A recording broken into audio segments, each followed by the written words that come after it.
Hello and welcome to the Altar Project, and it's finally here, the spookiest day of the year, Halloween. What? What do you mean Halloween was last week? But on my calendar... What? So yes, it is a little bit too late to upload a Halloween special, and I'm very sorry. However, since it was a special, I wanted to spend as much time on it as I could to make it look awesome, and I do think I was able to make something pretty spooky for my first ever Halloween video. With that said, let's dive right in and start our little adventure. So today I'll be building a structure I call Zito's Mansion, which will be located inside the decrepit forest area northeast of Valheim. Before going into the building process and all that stuff, I'd like to give you a little backstory behind this area and how it came to be the haunted forest it is today.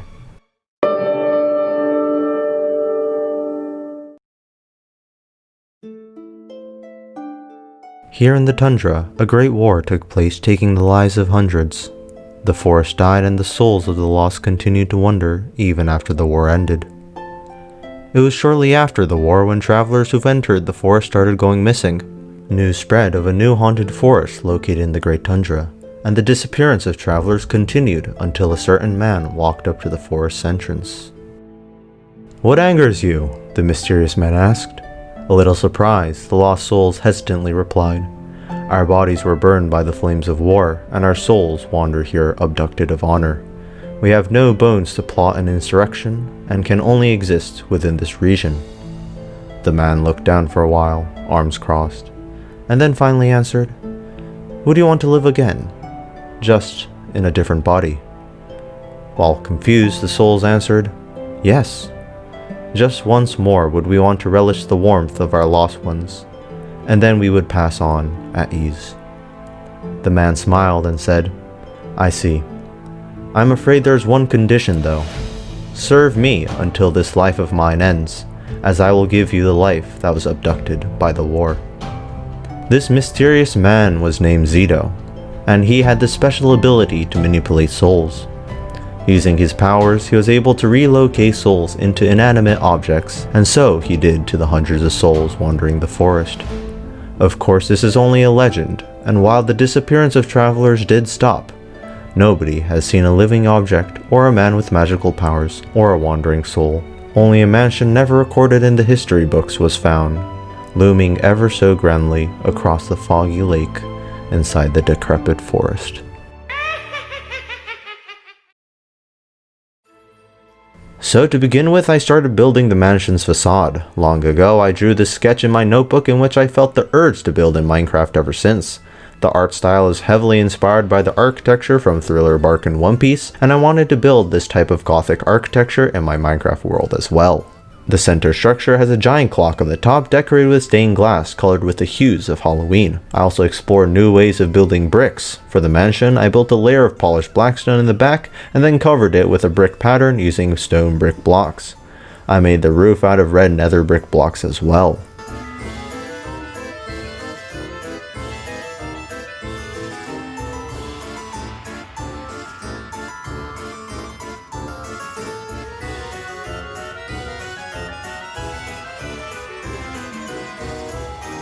I then moved to the sides, creating these giant stained glass windows with the white tree imprinted largely on them. In between the stained glass windows, I built these statues made of black stone, which I thought added a little bit to the gothic feel.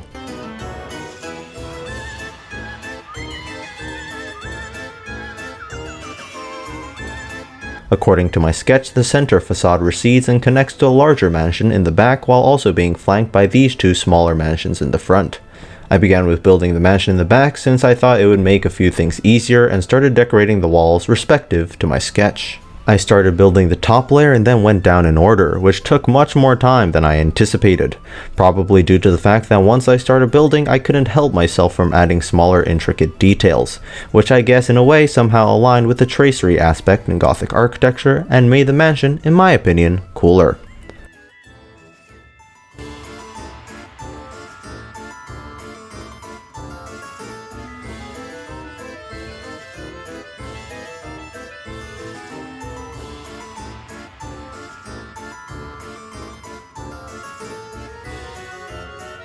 After I finished decorating the main mansion, I moved back to the entrance to add a few more details, which includes a window, a door, and a few barrels.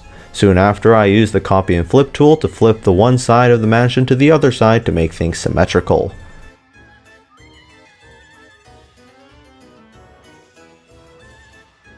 Then I moved on to building mini mansion number 1. Again, I made it so the architecture resembled that from the sketch with the rectangular windows and everything. I was actually really impressed by how the stone bricks came out, since I thought it resembled rusticated architecture from Europe, in which I wanted to build sometime in the future.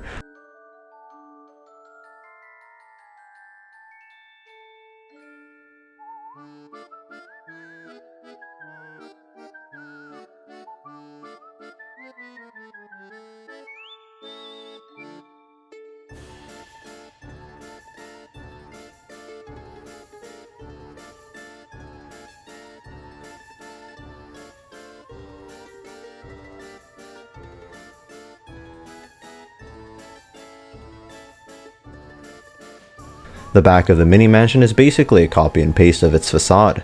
I just inverted the center structure a little bit.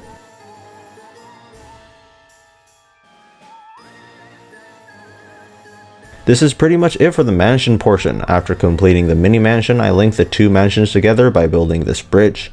Now comes the more fun and Halloween-like stuff. According to my sketch, past me filled the space in between the mansion and the mini mansion with trees. However, current me knows that this video needs actual content and a simple forest just won't do the trick, so I decided to make a haunted forest, filled with talking trees. These trees contain the lost souls mentioned in the story from earlier and are here to prevent intruders from walking into mansion grounds. Now, I won't get too much into the technicalities, but do know that I had quite the fun building and designing these strange creatures and objects. I used a lot of heads from minecraftheads.com, such as the eyeballs growing out of the chorus plants. Additionally, I made a devil growing out of the ground, a few graves, ghosts hanging off branches, ponds filled with purple goo, jack-o'-lanterns, and pillars covered with what I like to view as veins. I really had a good time decorating this area, and is definitely a place I'd like to expand upon in the near future. I copy and pasted this forest to the other side and then replaced all the red colored blocks with cyan colored ones. This not only added a distinction between the two forests, but added a whole new forest with a different spooky vibe as well. Now, this is usually the time of the video when I bombard you with all these facts about today's theme and whatnot, but as this is a Halloween special, I thought I'd be nice for once and not ambush you with loads of information. Instead, I'll ambush you with light information about how Halloween came to be as it is known today. So when is Halloween? That's a good question. When is it again? The 31st? Okay. The 31st! Halloween goes all the way back 2,000 years ago when the ancient Celts celebrated a festival called Samhain, which means summer's end. The Celts, who lived mostly in today's Ireland, UK, and northern France, believed that 31st of October was the last day of summer, hence also being the last day for harvest. The day also marked the beginning of the long and deadly winter. To the Celts, November 1st was the first day of the new year, and the 31st was recognized as the day where the boundaries between the dead and the living were most weak, thus making it easier for ghosts to enter into our reality. So in order to fend the ghosts off, the Celts would light huge bonfires and wear costumes often made of animal heads and skins. Later in the 9th century, and Christianity began spreading across Europe, the Catholic Church began to see pagan festivals such as Samhain as major eyesores and plotted to merge the festival with a Christian holiday. The holiday was called All Saints' Day and was a day to celebrate the martyrs and the dead. All Saints' Day was called Hallowmas at the time, which meant the Mass of the Saints, and the day before was called All Hallows' Eve, which would gradually change its name into Halloween.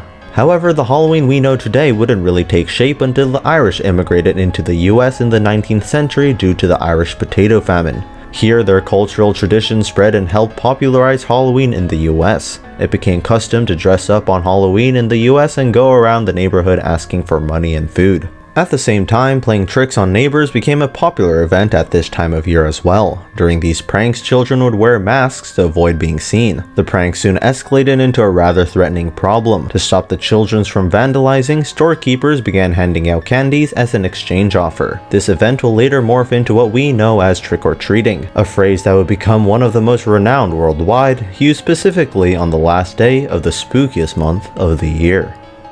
I was honestly surprised by the amount of history there was to Halloween. There are definitely much more fun facts about Halloween that I didn't get to cover in this video, so if you are interested, I recommend you that you check out the sources I used for research in the description below. And that is pretty much it for today, folks. Let's finish off this Halloween special with a spooky Halloween cinematic.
Everybody's waiting for the next surprise. Skeleton Jack might catch you in the back and scream like a banshee, make you jump out of your skin. This is Halloween, everybody scream. Please make way for a very special guy. Our man Jack is king of the pumpkin patch. Everyone hail to the pumpkin king. Now this is Halloween, this is Halloween, Halloween, Halloween, Halloween, Halloween.